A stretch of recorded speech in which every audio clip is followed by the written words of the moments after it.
ustedes la palabra de Dios aquí en Romanos capítulo 1 al 8.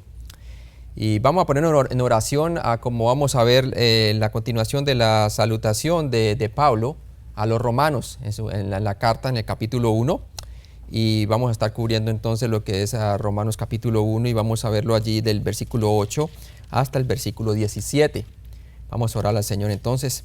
Padre Celestial, gracias por este día, por la bendición de tu palabra, Señor. Gracias por la oportunidad que tú me das de poder presentar el Evangelio, Señor, y entender bien lo que es el libro de Romanos, el cual es un libro crítico, Señor, para que nosotros podamos entender bien nuestra salvación, podamos explicar un Evangelio claro a los demás y también, Señor, para que nosotros podamos, por medio de la parte pastoral que tiene Pablo, nos enseña aquí cómo tener cuidado por las ovejas y por aquellos quienes nosotros estamos llevando a Cristo. Padre, también te pido que tú nos pongas la misma urgencia, Señor, de compartir el Evangelio y de saber qué es el Evangelio, como lo vamos a ver a continuación. Padre, te pido que tú nos hables a través de tu palabra, úngeme con el poder de tu Espíritu. Te lo pedimos en Cristo Jesús. Amén. Entonces, si vamos a ir nuevamente a nuestros esquemas, vamos a ver prácticamente lo que hemos visto hasta ahora. Hemos visto el Evangelio de la gracia de Dios. Pablo presenta el Evangelio de la gracia, está Romanos capítulo 1, del 1 al 17. Y hasta ahora hemos visto entonces el compromiso por el Evangelio. Pablo tenía un compromiso por el Evangelio, se sentía responsable. ¿Responsable a quién? A los romanos por el Evangelio, tanto para aquellos quienes no habían creído como aquellos que ya eran creyentes. Es bien importante que, como vamos a ver después, que también el Evangelio es bien importante para la santificación, no solamente para nuestra justificación. Luego entonces vemos el compromiso de Pablo, lo tenemos allí en el capítulo 1, del versículo 1 al 5 de Romanos. Y luego también vimos el destinatario, fueron los romanos. Esa fue la carta fue dirigida entonces a los romanos. Lo vimos en Romanos capítulo 1, del 6 al 7. Eso es lo que hemos visto hasta ahora. Ahora vamos a ver cómo Pablo le ofrece a ellos una mano espiritual. Es bien importante que nosotros aprendamos cómo ofrecer una mano espiritual a aquellos quienes están en necesidad. En este caso vemos cómo Pablo le está ofreciendo una mano a ellos espiritual. Y ya hasta ahora hemos visto que Pablo se les había presentado a ellos, le ha expresado sus credenciales como apóstol. Se presentó como siervo, ¿sí? Como siervo. Tal cual como Jesús, que tomó forma de siervo, ¿cierto? Y se humilló hasta lo máximo. De igual manera nosotros hemos tomado forma de siervo. Ahora él expresa su preocupación por ellos, porque no solamente es mostrar nuestras credenciales o nuestra autoridad que tengamos quizás como pastores o como líderes o maestros de escuela dominical o de iglesia, sino también debemos demostrar nuestra preocupación por los demás. Y aquí viene la parte práctica, ¿cierto? Entonces vemos que aquí Pablo, vamos a estar hablando de que en Romanos 1, del 8 al 13, vemos la aspiración de Pablo en el Evangelio. El Evangelio, él no solamente era de palabra, sino también era de acción. ¿Cómo ofrecer una mano espiritual a nuestros hermanos cristianos? Bien importante, ¿verdad? Porque aquí viene con la parte del cuidado pastoral, expresa entonces su preocupación. Y vamos a ver primero que él empieza con agradecimientos, ¿verdad? Y vamos a leer ahí Romanos capítulo 1 y vamos a leer versículos 8 y 9, por favor. Y dice allí: primeramente doy gracias a mi Dios mediante Jesucristo con respecto a todos vosotros, de que vuestra fe se divulga por todo el mundo, porque testigo me es Dios a quien sirvo en mi espíritu en el Evangelio de su Hijo, de que sin cesar hago mención de vosotros siempre en mis oraciones. Entonces vemos cómo Pablo oraba por ellos. A través de nuestras oraciones proveemos intercesión consistente unos por otros. Hacemos peticiones de oración por los demás. De esta manera nosotros estamos entonces intercediendo unos a otros, ¿sí? La palabra de Dios nos habla en Santiago de que si alguno hay enfermo entre vosotros, ore y llame a los ancianos, ¿cierto? También habla de tomar cuidado unos por otros, hacer oración, orar unos por otros para hacernos edificados, para animarnos unos a otros. Es bien importante la oración. A través de la palabra de Dios, Dios se comunica a nosotros su mensaje, su palabra, pero a través de nuestras oraciones nosotros devolvemos a Él realmente esa comunión. Estamos nosotros entramos en intercesión con Dios. Nuestra vida no solamente es una vida de texto, es una vida espiritual. El Señor Jesucristo dijo, las palabras que yo he hablado son espíritu y son vida. ¿Sí? La palabra de Dios nos habla muy claramente que Jesucristo dijo que apartados de mí nada podéis hacer. Cuando nosotros permanecemos en oración, estamos permaneciendo en la vid. Estamos expresando nuevamente el auxilio de Dios. Y cuando traemos a otros en oración es bien importante. Estamos preocupándonos por aquellos que están en necesidad. Vemos también que no solamente Pablo oraba, sino que también hacía presencia. Romanos 1:10, lo vemos allí, dice, rogando que de alguna manera tenga fin por la voluntad de Dios un próspero viaje para ir a vosotros. Su anhelo era expresar presencia, de ir a ellos. ¿Sí? Siempre quiso ir allá, pero su ocupación en misionera le estaba bien ocupado. ¿Sí? Luego lo vemos más tarde que el apóstol Pablo terminó encarcelado en Roma, ¿verdad? Pero vemos claramente cómo el evangelio no estaba preso, no importaba las circunstancias. Fue cuando escribió la mayoría de sus epístolas, fueron en la prisión, lo cual traía ¿qué? Traía el poder de Dios, no estaba preso el evangelio. La presencia nuestra en momentos críticos, en momentos de crisis, con nuestros familiares, con nuestras personas en la iglesia, con aquellos que están necesitados, aún con aquellos que estamos alcanzando, la presencia nuestra, la oración, el oído, o únicamente el hacer presencia es bien importante. Como capellán que yo he sido, he notado que muchas veces la sola presencia hace mucho y mucho impacto en la vida de las personas. El estar allí en el momento de crisis dice mucho a una persona de quién somos y qué es lo que nos interesa, ¿verdad? Entonces es bien importante la cuestión de la presencia. El Señor quiere que nosotros entonces hagamos presencia. Aquí vemos Pablo, él quería estar ahí con ellos, dice, rogando que de alguna manera tenga al fin, por la voluntad de Dios, un próspero viaje para ir a vosotros. La predicación, bien importante la predicación. En Romanos 1, del 11 al 12, vamos a leer, dice la palabra de Dios allí. Porque deseo veros para comunicaros algún don espiritual. Aquí vemos el apóstol Pablo, no hay nada que sea nuestro, que nosotros podamos dar a la gente, sino lo que Dios nos ha dado. Bien importante, por eso le da la gloria a él de un don espiritual. Dice, porque deseo veros para comunicaros algún don espiritual, a fin de que seáis confirmados. ¿Y cómo? A través de la palabra de Dios. Una manera de poder confirmar a las personas es por medio de la palabra de Dios. La fe viene por el oír y el oír por la palabra de Dios, la predicación. Y dice allí el versículo 12, esto es para ser mutuamente confortados por la fe. La fe viene por el oír nuevamente y el oír por la palabra de Dios. ¿Y qué hace? La palabra de Dios nos confirma a nosotros, nos ayuda junto con la presencia de la persona, sobre todo del Espíritu Santo en nosotros. Se aviva en nosotros por medio de ¿qué? De la confirmación de la palabra de Dios. ¿Para qué? Dice la palabra de Dios, para que seáis confortados por la fe que nos es común a vosotros y a mí. Si ve, él no está hablando de algo que él tiene, sino que algo que es común para todos. Él no estaba buscando su propio beneficio, el apóstol Pablo está buscando el beneficio de los demás a través de aquel don que Dios le había dado. Le traía la palabra de consolación, palabras de restauración, palabras de confirmación. Bien importante el ministerio de la palabra de Dios. ¿Cuántas iglesias ya no le dan prioridad al ministerio de la palabra de Dios?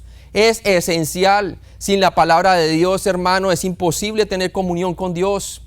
La palabra de Dios es esencial para que nosotros podamos ser confirmados en la fe, para que nosotros podamos caminar conforme al Espíritu. Paciencia. Vemos otra de las manos espirituales de Pablo que daba a ellos. Primero oraciones, luego presencia, luego predicación y ahora vemos la paciencia. Y lo vemos en el versículo 13. Y dice allí en la primera parte, pero no quiero, hermanos, que ignoréis que muchas veces me he propuesto ir ¿a quién?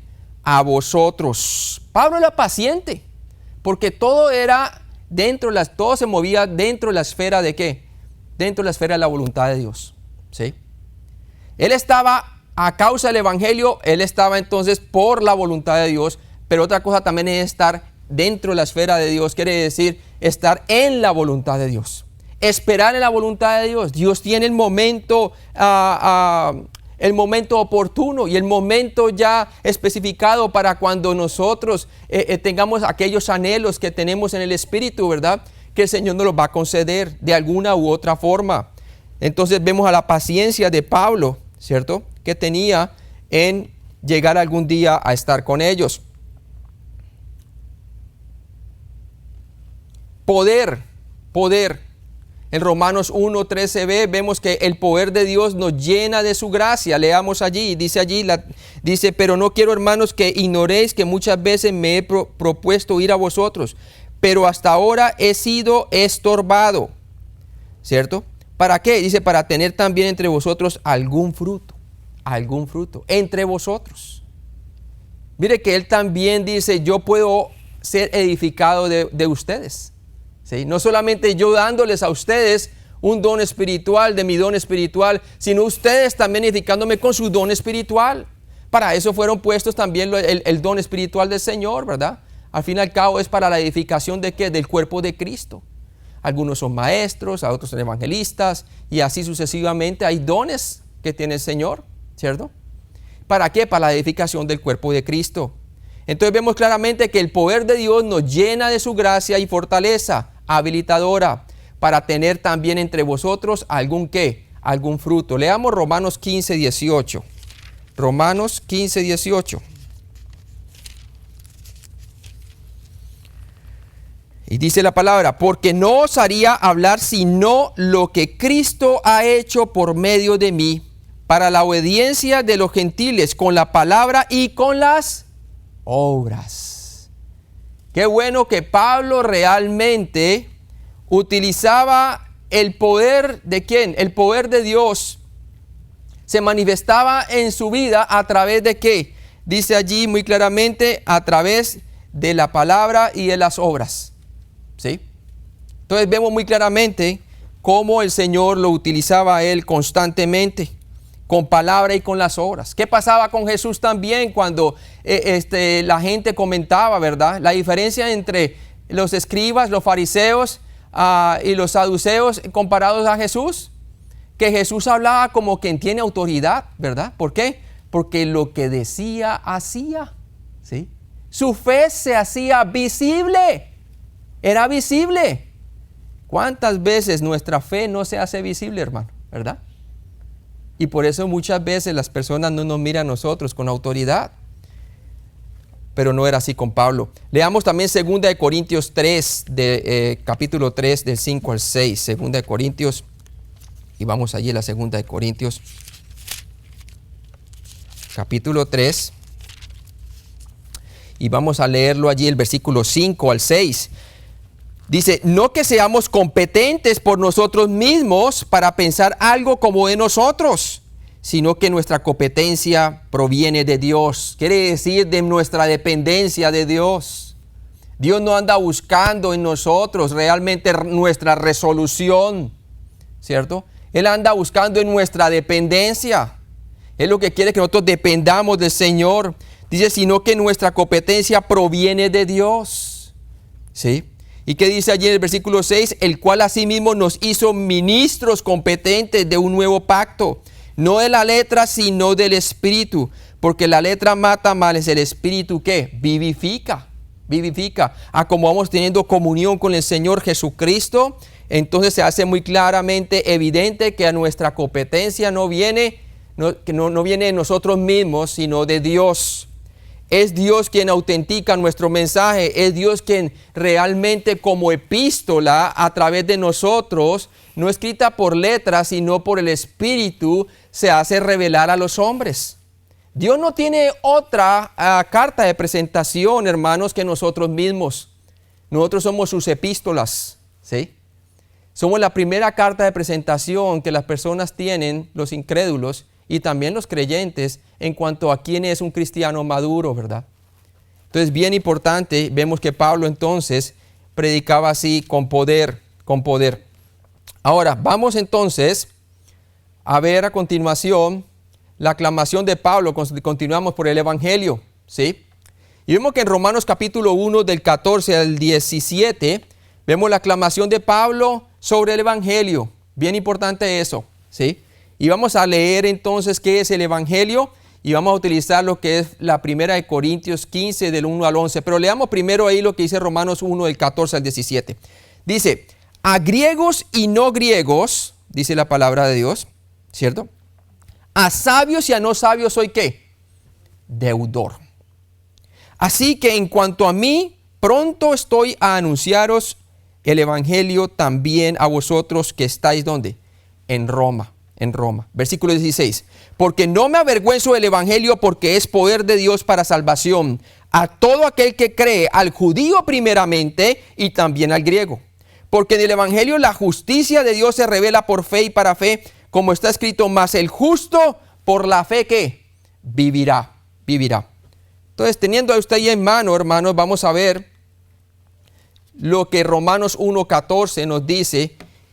Y vamos a leerlo de nuevo. Dice allí, a griegos y a no griegos, dice el apóstol Pablo, a sabios y a no sabios soy ¿qué? Soy deudor. ¿Sí? ¿Qué andaban buscando los griegos, hermano? Los griegos estaban buscando conocimiento. El logos, conocimiento. Vemos a Pablo en el libro de Hechos capítulo 17. Vemos a los atenienses, a los epicúreos y a los estoicos.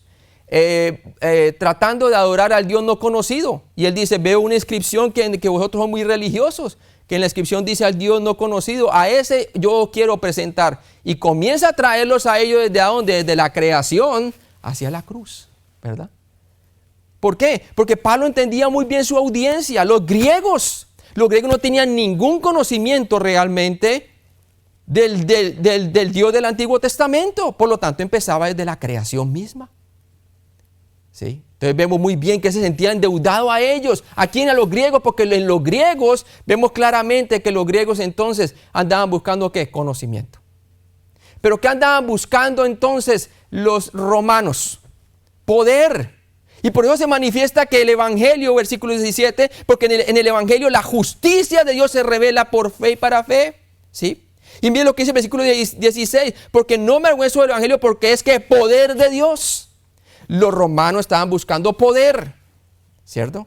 La gloria del imperio romano, sobre el cual Pablo estaba escribiendo su carta, ¿verdad? Entonces estaban buscando poder. Pero Pablo les mostraba a ellos que el Evangelio era el poder de Dios, ¿verdad? Para salvación. ¿Y qué andaban buscando los judíos? Porque ahí dice también en el versículo 14, a griegos y a no griegos, a sabios y a no sabios soy ¿qué? Deudor, ¿cierto? Pero también a los judíos, ¿en qué sentido? Porque vemos, hermanos, que los judíos andaban buscando ¿qué señal? Entonces, por un lado, tenemos a los griegos buscando conocimiento, a los romanos buscando poder y a los judíos buscando señal. Le decían al Señor, muestran otra señal. Y dice, señal no daré más que ¿qué? Que su muerte y su resurrección, ¿verdad? Así como estuvo Jonás 3 días y 3 noches en el vientre del gran pez, así mismo estará el Señor y al tercer día a resucitar. ¿Sí? Pero ellos buscaban señal para confirmar si era el Mesías. ¿Y qué? Pero Jesús reúne todas esas señales, hermanos. Sigamos por favor a 2 Corintios capítulo 4. 2 Corintios capítulo 4.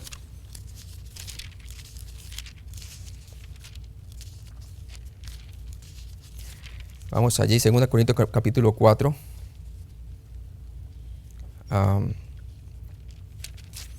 En el versículo 6. Mire que esas tres cosas que andaba buscando el mundo de ese tiempo, los griegos, conocimiento, los romanos, poder, y los judíos, señal, están reunidas en el Evangelio. Y Pablo nos lo dice allí en el versículo 6, 2 Corintios 4, 6. Porque Dios que mandó que de las tinieblas resplandeciese la luz. Está hablando de qué? De Génesis, ¿verdad? Con la creación. Es el que resplandeció en nuestros corazones.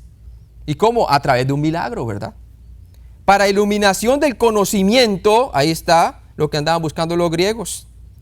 El resplandeciendo la luz, y luz le resplandeció. Pueblo que estaba en tinieblas, luz le resplandeció. Hablando que de los judíos.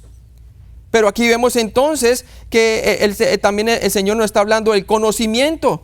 Dice aquí, es el resplandeció en nuestros corazones para iluminación del conocimiento de la gloria. Esa gloria en el griego también significa poder, que andan buscando los romanos, de Dios en la faz de Jesucristo.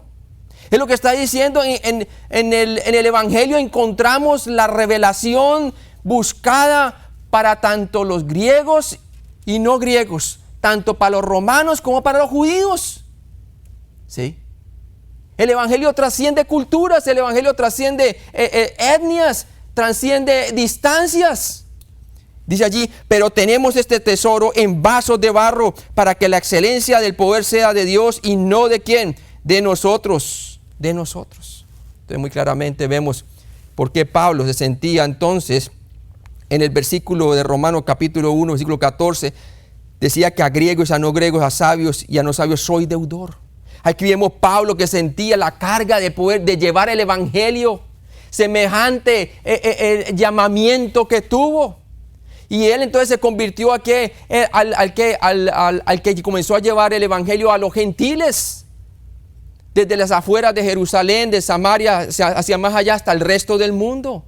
A Pedro se le dio la autoridad para abrir en Jerusalén, también en Samaria, Hechos capítulo 8 y Hechos capítulo 10 con Cornelio. Y después a Pablo de allí hacia el resto del mundo. Entonces él tenía como meta ¿qué? El mundo. ¿Sí? Romanos 1:14, entonces vemos la prioridad de Pablo era la predicación del Evangelio. Porque él se sentía en deuda para con todos, ya fueran griegos y no griegos, sabios o ignorantes. No importaba tampoco su estatus intelectual. Los griegos consideraban a las personas que no eran estudiadas, no tenían conocimiento, lo consideraban entonces, como dice allí, bárbaros, ¿verdad? A griegos y no griegos. No griegos, está refiriendo como a los bárbaros, pues, ¿no? En Romanos 1:15, leámoslo allí, dice, así que en cuanto a mí, pronto estoy a anunciaros el Evangelio también a vosotros que estáis en Roma. ¿Sí? Él dice, a mí el Evangelio es para todas las personas, para todas las etnias, para todo estatus social. Personas que se sienten intimidadas porque su jefe es jefe en el trabajo y dice, no, pero yo cómo le voy a hablar del Evangelio a él, es que él es jefe. Bueno, Pablo no se sentía así. Si Dios te abre la oportunidad, háblale, ¿verdad? Háblale. Y si eres jefe, háblale también a los que están trabajando bajo ti, ¿cierto? A los pobres, a los ricos, a todo el mundo. Pablo no tenía ninguna limitación, ¿cierto? Él entendía muy bien qué tan grande era el amor de Dios que le constreñía, ¿sí? La pasión de Pablo era algún día viajar a Roma y predicar el Evangelio allí. Él dice con el mismo entusiasmo que le quiero compartir a todos, tanto a sabios y no sabios, griegos y no griegos, judíos, también quiero ir a Roma a compartirles a ustedes. Es nuestro corazón así, como el de Pablo, hermanos. Bueno, hasta ahora entonces hemos visto el compromiso por el Evangelio de Pablo del capítulo 1, el versículo 1 al 5. Luego vamos viendo aquí el destinatario de los romanos del 6 al 7. El anhelo por el Evangelio, el mundo, ¿sí? El mundo, eso es lo que vamos a ver ahorita. La aclamación de Pablo continúa entonces en Romanos 1:16. El propósito del Evangelio es ofrecer salvación para todos a través de Jesucristo. Versículo 16. Porque no me avergüenzo del Evangelio, porque es poder de Dios para salvación. ¿A quién? A todo aquel que cree. Él no se avergonzaba porque él sabía muy bien a quién había creído. ¿Sí? Tenía un testimonio que proclamar. Dice el testimonio de lo que Cristo hizo por él, su muerte y su resurrección. La salvación es para todos, porque de tal manera amó Dios al mundo que dio a su Hijo unigénito para que todo aquel que en él crea no se pierda, mas tenga vida eterna. Porque no envió Dios al mundo a su Hijo para condenar al mundo, sino para que el mundo sea salvo por él. El que cree en él tiene vida eterna, pero el que rehúsa creer en él no verá la vida, sino que la ira de Dios está sobre él. 1 Corintios 15, del 1 al 3. Veamos entonces la preeminencia del Evangelio que es claramente revelada en las palabras de Pablo. un lugar en la Biblia en donde se encuentra claramente qué es el Evangelio y que hemos de utilizar como base para nuestra predicación diaria. Es entonces 1 Corintios 15. Vamos allá, 1 Corintios 15, por favor. 1 Corintios 15, del 1 al 3. 1 Corintios 15, del 1 al 3. Y vamos a leerlo. Dice así: además os declaro, hermanos, el evangelio que os he predicado, el cual también recibisteis, en el cual también perseveráis. Miren esas tres palabras. Además os declaro, hermano, el evangelio que os he predicado. Primero se los predicó, segundo lo recibieron y tercero perseveran. ¿Sí? O sea que el evangelio no es solamente para que te alcances la justificación, sino también, como vamos a ver más adelante, para nuestra santificación diaria. Perseverar. Dice, por el cual asimismo, si retenéis la palabra que os he predicado, sois salvos si no creísteis en vano. Porque primeramente os he enseñado lo que asimismo que recibí. Y vamos a ver el testimonio de Pablo de lo que es el evangelio. La preeminencia del evangelio es claramente revelada en las palabras, porque primeramente os he enseñado lo que asimismo recibí. ¿Sí? Pablo recibió el evangelio directamente de nuestro Señor Jesucristo. A él nadie se lo enseñó. Él lo recibió directamente de nuestro Señor Jesucristo. Ahora vamos a ver qué fue lo que él recibió. Ahí nos declara muy bien qué es el evangelio. 1 Corintios 15, del 3 al 11. ¿Sí? Y ahí vamos a ver los principios básicos del evangelio. ¿Sí? Los principios básicos del evangelio. Y cuando hablamos de los principios básicos del evangelio, estamos hablando de lo que es irreducible, que no podemos quitar porque ya deja de ser el evangelio de nuestro Señor Jesucristo. 1 Corintios 15, del 3 al 4, leámoslo primero. Entonces dice allí, porque primeramente os he enseñado lo que asimismo recibí. Nosotros no podemos enseñar algo que nosotros no hemos recibido de parte de Dios.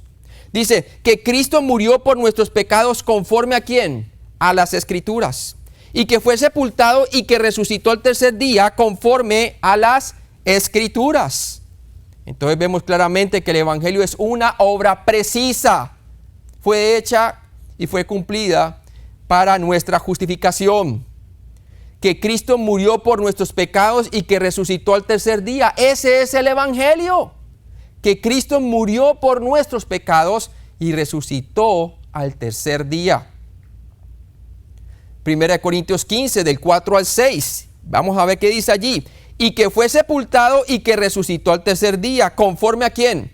A las Escrituras. Y que apareció a Cefas y después a los 12. Después apareció a más de 500 hermanos a la vez, de los cuales muchos viven aún y otros ya duermen. Entonces, por lo menos, hermanos, tres importantes evidencias prueban que el evangelio es un hecho histórico. Tres evidencias, vamos a ver tres evidencias que prueban claramente que el evangelio es un hecho histórico. ¿Sí? La primera, el entierro. Que Cristo murió y que fue sepultado en un día en la historia. El evangelio es acerca de una persona, nuestro Señor Jesucristo. Es acerca de la persona y la obra que hizo por nosotros en la cruz. Eso es el evangelio. Y no podemos apartarnos de eso porque entonces no estamos predicando el evangelio. El evangelio entonces es una persona, el creer que Jesucristo es Dios, pero no solamente eso, porque el diablo cree y tiembla, ¿verdad? El diablo cree y tiembla. Yo antes de ser salvo, entiéndame bien, yo creía que Jesucristo es el Hijo de Dios, pero no era salvo. Porque no es tan solo creer que Jesucristo es deidad para ser salvo, se necesita creer también lo que Él hizo por nosotros personalmente. ¿Sí? Jesucristo murió por mi pecado conforme a la Escritura y resucitó entre los muertos conforme a la Escritura. Y lo hizo por mí. ¿Sí? Y cuando yo pongo mi fe solamente en la obra que Cristo hizo, no solamente en que Él es Dios, el Hijo de Dios, sino que se encarnó y murió por mis pecados conforme a la Escritura y que resucitó entre los muertos, entonces Dios me acredita a mí o me da a mí el regalo de la vida eterna. La vida eterna no se puede adquirir por obras, solamente se puede heredar. Y usted cuando hereda algo que no ha trabajado, lo trabajó otro. Por eso la palabra de Dios dice que sin la muerte del testador no hay herencia. Y gloria a Dios, Cristo lo hizo por nosotros. Lo que era imposible para el hombre es posible para Dios. Entonces vemos el entierro, que Cristo murió y que fue sepultado. Es la primera evidencia. En un día en la historia, fue un hecho histórico, real, ocurrió, dividió la historia. Su nacimiento dividió la historia en antes y después de Jesucristo. Su muerte, la arqueología bíblica, ¿sí? La sepultura. Y vemos que entonces fue en un día histórico de la historia que ocurrió el Evangelio. El Evangelio entonces es algo objetivo. Segunda evidencia, no solamente que lo enterraron, sino que el sepulcro está vacío. Resucitó entre los muertos al tercer día. En un día de la historia, su tumba permanece vacía. Solamente lo que encontraron fue sus lienzos, ahí bien dobladitos, ¿verdad? Pero ¿qué pasa? Jesucristo se levantó entre los muertos. ¿Por qué buscáis entre los muertos al que vive? ¿Sí? ¿Cuántas personas siguen yendo al sitio y buscando al muerto, buscando el rostro de Jesús, haciendo pinturas, tratando de alguna manera buscar No, hermano, ¿por qué buscáis entre los muertos al que vive? Él reina, resucitó entre los muertos. La tercera evidencia es entonces que los testigos oculares, su entierro, primera evidencia, la segunda evidencia vemos entonces la tumba vacía y la tercera los testigos oculares. Después apareció a más de 500 hermanos a la vez, 500 hermanos a la vez. ¿Se puede usted imaginar? En una oportunidad, Jesucristo se apareció a 500 hermanos a la vez. ¿Sí? 1 Corintios 15, del 3 al 4, leámoslo nuevamente. Dice, porque primeramente os he enseñado lo que asimismo recibí, que Cristo murió por nuestros pecados conforme a las Escrituras, y que fue sepultado y que resucitó al tercer día conforme a ¿qué? A las Escrituras. Eso es bien importante. ¿Por qué? Porque el Evangelio fue un evento predicho proféticamente que sucedió ¿qué? Conforme a las Escrituras. Y quiero que me ponga cuidado con esto, porque esto es lo que hace el cristianismo ser básicamente la verdad única, absoluta de Dios. La única revelación de Dios a los hombres ha sido a través de la persona de nuestro Señor Jesucristo. Y el Verbo se hizo carne y habitó entre nosotros y vimos su gloria como el unigénito del Padre, lleno de gracia y de verdad. Y todo esto fue profetizado y sucedió conforme a las Escrituras. Y esto es lo que hace al cristianismo único sobre cualquier otra religión. ¿Sabe por qué? Porque lo que se dijo con anterioridad vino a tener cumplimiento. ¿Sí? Las demás religiones del mundo no tienen eso, hermanos. ¿Sí? Y por eso Jesús destacaba su testimonio. Leamos lo que dice, por favor, en Juan capítulo 5. Vamos allí y veamos lo que le trato yo de comunicar. Juan capítulo 5. Jesús dijo, si alguno viene en su propio nombre, a ese recibís. Aquel que viene con su propia historia diciendo quién es, a ese sí recibía. ¿Cierto? Pero mire lo que dice él. Jesucristo sabía que Jesucristo no escribió nada acerca de sí mismo, sino algunas palabritas allí cuando la mujer que sorprendieron en adulterio, ¿se acuerda? Que no sabemos realmente qué fue lo que escribió. Podemos especular. Pero no escribió nada de su propia mano. ¿Sí? ¿Sabe por qué? Porque él quería que el testimonio de las Escrituras hablaran de él, que otro hablara de él, para que creamos nosotros de que él es el Cristo. Mire lo que dice la palabra de Dios allí en Juan capítulo 5, versículo 31, por favor. Dice, si yo doy testimonio acerca de mí mismo, mi testimonio no es verdadero. O sea que Jesucristo no vino a la tierra y se formó su propia historia. Su historia ya estaba formada en el Antiguo Testamento. Su día de nacimiento, su temporada de nacimiento estaba ya predicha. ¿Sí? Con las profecías de Daniel y las semanas de Daniel. El sitio de nacimiento también estaba predicho. El linaje de su familia también estaba predicho. Y hace de la simiente de Abraham y a tener derecho al reinado, siendo que descendiente de David. Estaba también predicho lo que iba a hacer. Todo lo que hacía lo hacía conforme a las Escrituras, para que creamos que su testimonio es real. Mire lo que dice la palabra de Dios, versículo 32. Otro es el que da testimonio acerca de mí. Mi testimonio, y dice allí la palabra de Dios, otro es el que da testimonio acerca de mí, y sé que el testimonio que da de mí es verdadero. ¿Sí? Hablando de quién, del Antiguo Testamento, de los profetas y la ley. La ley profetizó de él, levantaré profeta en medio de vosotros, dijo Moisés en Deuteronomio, y así sucedió. ¿Sí? Jesucristo es el profeta, también el rey y también el sacerdote, de acuerdo a la orden de Melquisedec. Todos esos tres oficios se reunieron en nuestro Señor Jesucristo conforme a las Escrituras. ¿Sí? Hermano, todo fue predicho y todo ocurrió tal cual como fue escrito. Aún su muerte en detalle, Isaías 53. En el Salmo también nos habla claramente lo que ocurrió también. Y todo se hizo conforme a la Escritura. Orarán mis manos, hablando de la perforación de sus manos y sus pies en la cruz. Aun cuando el sistema romano de la crucifixión no existía. Hermano, la precisión de la Escritura da evidencia que el cristianismo es único y verdadero y lo demás es falso. Y mire lo que dice allí. Otro es el que da testimonio acerca de mí y sé que el testimonio que da de mí es verdadero. Y mire lo que dice la palabra de Dios. También habla de Juan el Bautista que dio testimonio de él. ¿Sí? Y mire usted lo que dice el versículo 39. Dice allí, escudriñad las Escrituras porque a vosotros os parece que en ella tenéis la vida eterna y ellas son las que dan testimonio de mí. O sea que Jesucristo no tenía que elaborarse su propia historia. Los mormones, Smith, su fundador, formó su propia historia y la gente está creyendo su testimonio hasta el día de hoy, ¿verdad? Testigo de Jehová, Carlos Russell también escribió su propia versión de la Biblia, totalmente adulterando la palabra de Dios para conformarla de acuerdo a su doctrina y la gente está creyendo su testimonio.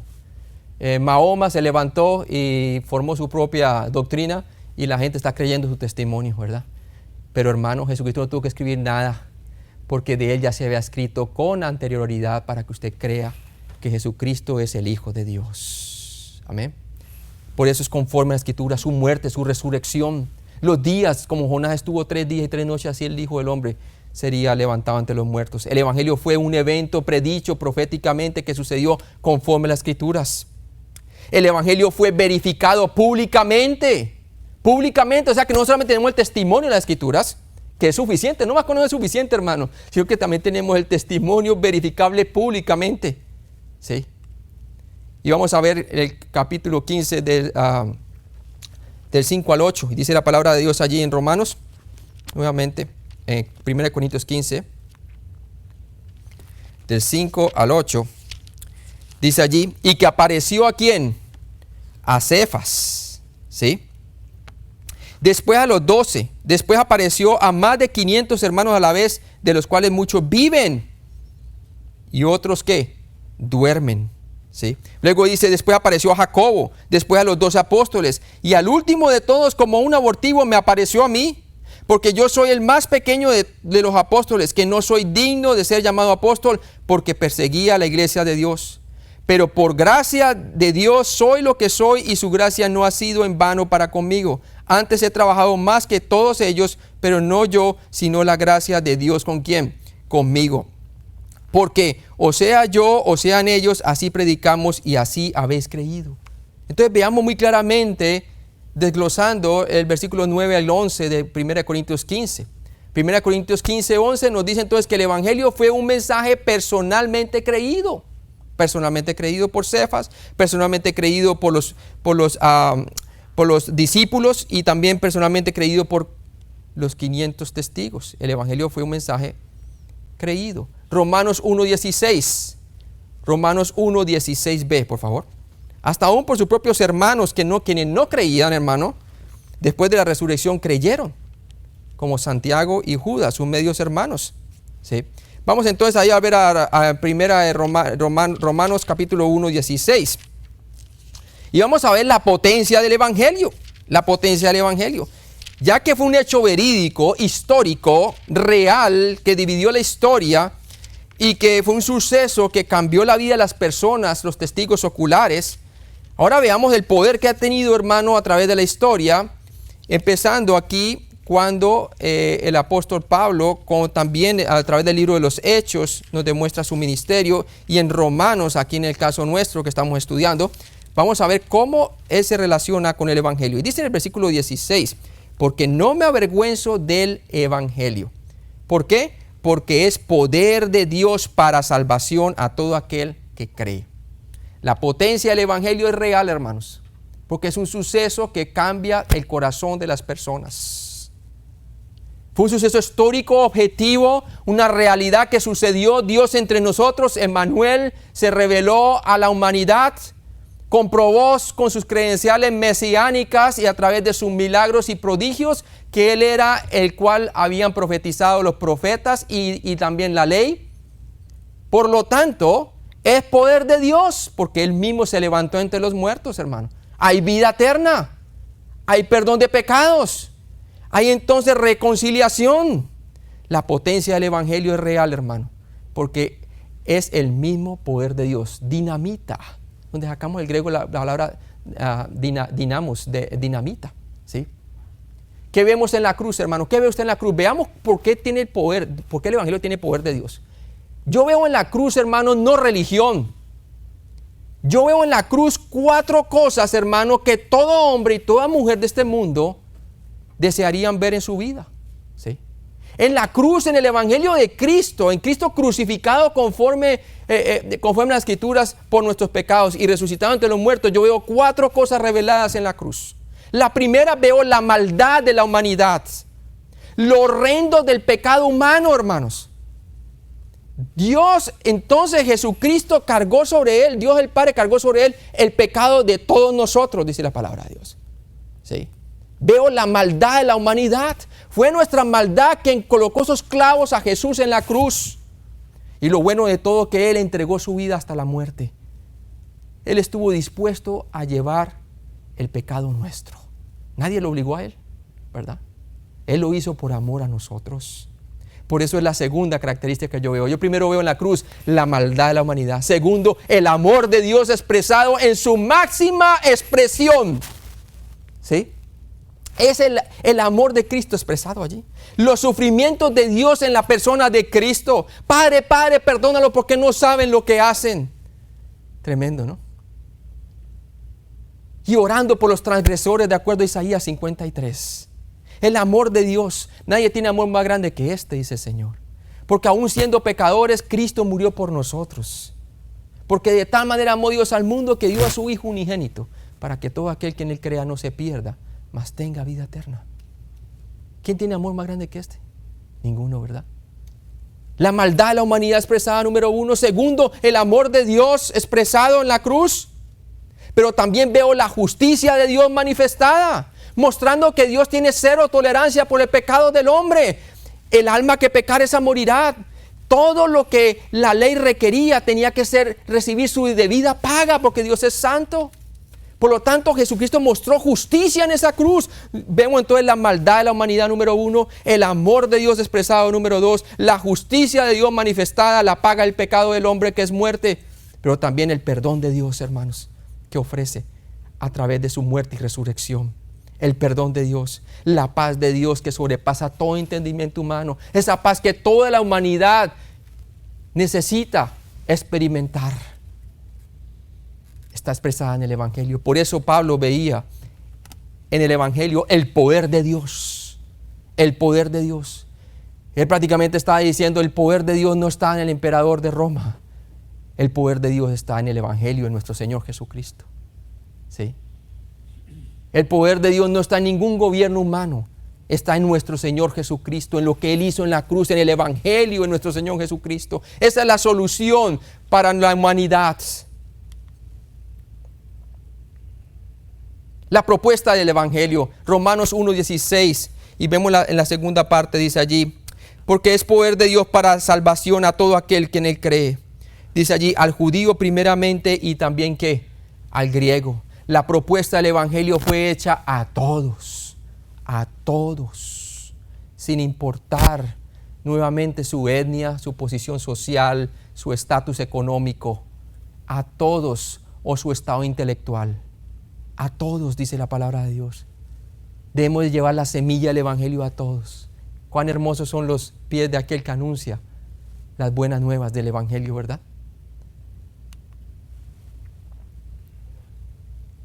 Romanos 1:16d, vemos que el único requisito del Evangelio es personalmente poner la fe en Cristo solamente. Es poder de Dios para salvación a todo aquel que cree. Ahí está la condición. Creer únicamente en nuestro Señor Jesucristo. Es la sola fe en Jesucristo la que salva. Y que la fe tiene un objeto que es ¿quién? La persona y obra de nuestro Señor Jesucristo. Muriendo por nuestros pecados conforme a la Escritura y levantándose entre los muertos conforme a la Escritura. Ese es el Evangelio.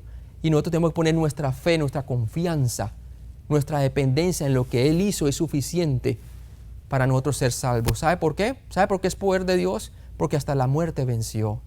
La obra de Jesucristo fue una obra completa. Ya sucedió en el pasado.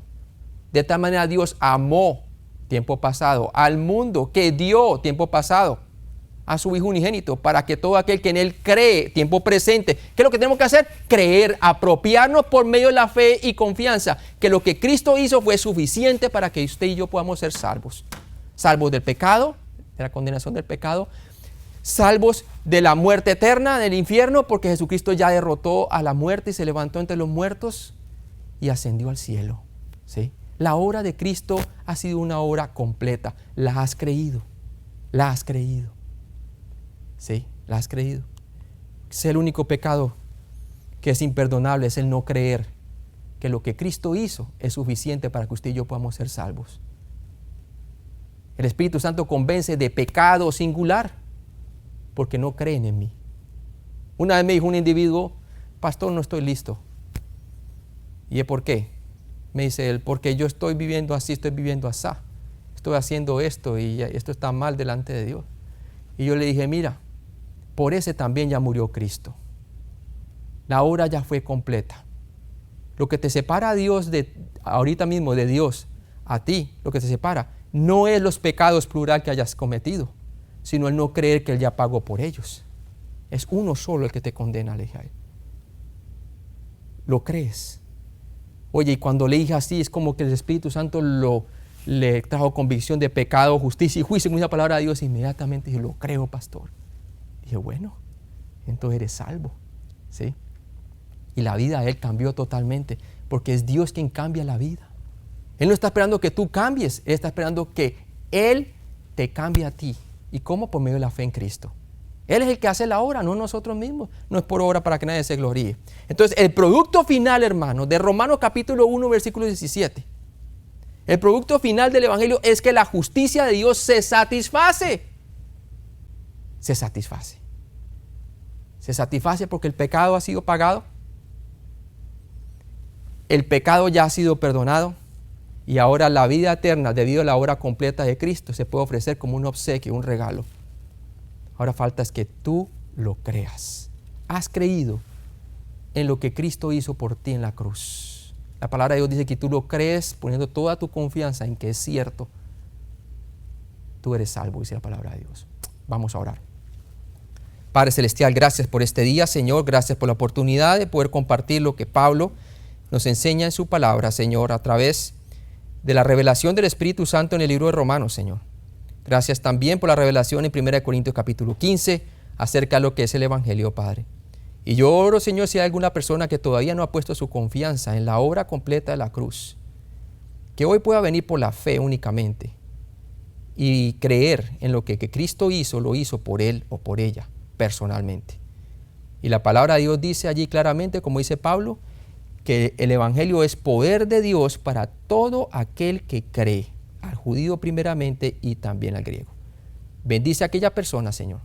En Cristo Jesús te lo pedimos. Amén.